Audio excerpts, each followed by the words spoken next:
एक गांव में एक बूढ़ा धनी जमींदार था। उसके दो बेटे थे, बहुत सारी दौलत थी। तो उसने सोचा कि अब शायद मैं इस दुनिया में कुछ ही दिनों का मेहमान हूँ, अतः सारा धन अपने दोनों बेटों में बराबर बांट दिया। कुछ दिन बाद वह बीमार पड़ा। उसने दोनों पुत्रों को बुलाकर कहा, मेरा अंत समय निकट है, कारोबार का ध्यान रखना, मेरी दो बातें हमेशा याद रखना।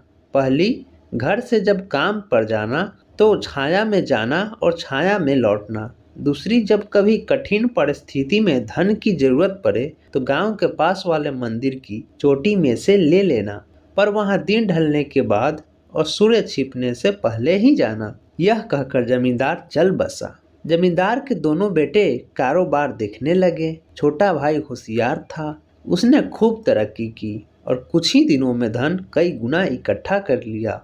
वहीं बड़ा भाई सीधा साधा मूर्ख सा था। उसका धन बढ़ने की बजाय घटता जा रहा था। वह दुखी था, दिनों दिन नुकसान ही होता। उसे पिता की वो दो बातें याद आई। उसने पहली बात पर अमल किया, घर से कारोबार के स्थान तक कनाते लगवा दी और छाया में आने जाने लगा। पर इससे कुछ भी लाभ न हुआ, बल्कि कनाते लगवाने में उसका बचा धन भी खर्च हो गया। अब उसने दूसरी बात पर भी गौर किया।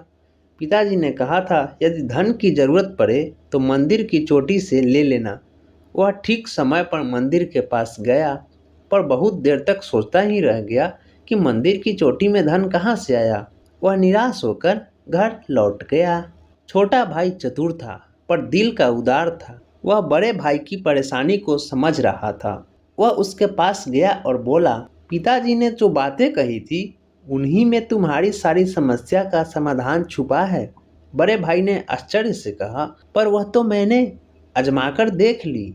छोटे भाई ने हंसकर बताया, छाया में आने जाने का मतलब कनाते लगवाकर आना जाना नहीं, बल्कि यह है कि सुबह काम पर निकलो तो सूर्य उदय होने से पहले निकलो और सूर्य डूबने के बाद यानी अंधेरा होने पर लौटो।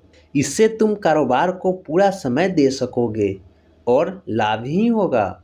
बड़ा भाई उत्सुकता से बोला, अच्छा तो दूसरी बात का क्या अर्थ था? अभी तो मुझे धन की बहुत ज़रूरत है। छोटा भाई बोला, वह भी बता दूंगा, मेरे साथ चलो मंदिर। मंदिर के पास जाकर छोटे भाई ने हाथ के इशारे से बताया, मंदिर की चोटी की परछाई इस वक्त कहाँ पड़ती है? उसने तुरंत जवाब दिया, कुएं में। बस इतनी सी तो बात थी, कुएं में धन गड़ा है और क्या। बड़ा भाई खुशी से झूम उठा, खुदाई करके धन निकाला। उसका कारोबार फिर चल पड़ा, पर अब वह बीच बीच में छोटे भाई से सलाह ले लिया करता था। आशा करते हैं आपको यह कहानी अच्छी लगी हो। अगर एक कहानी आपको पसंद आई तो वीडियो को लाइक करें, चैनल को सब्सक्राइब करें। धन्यवाद।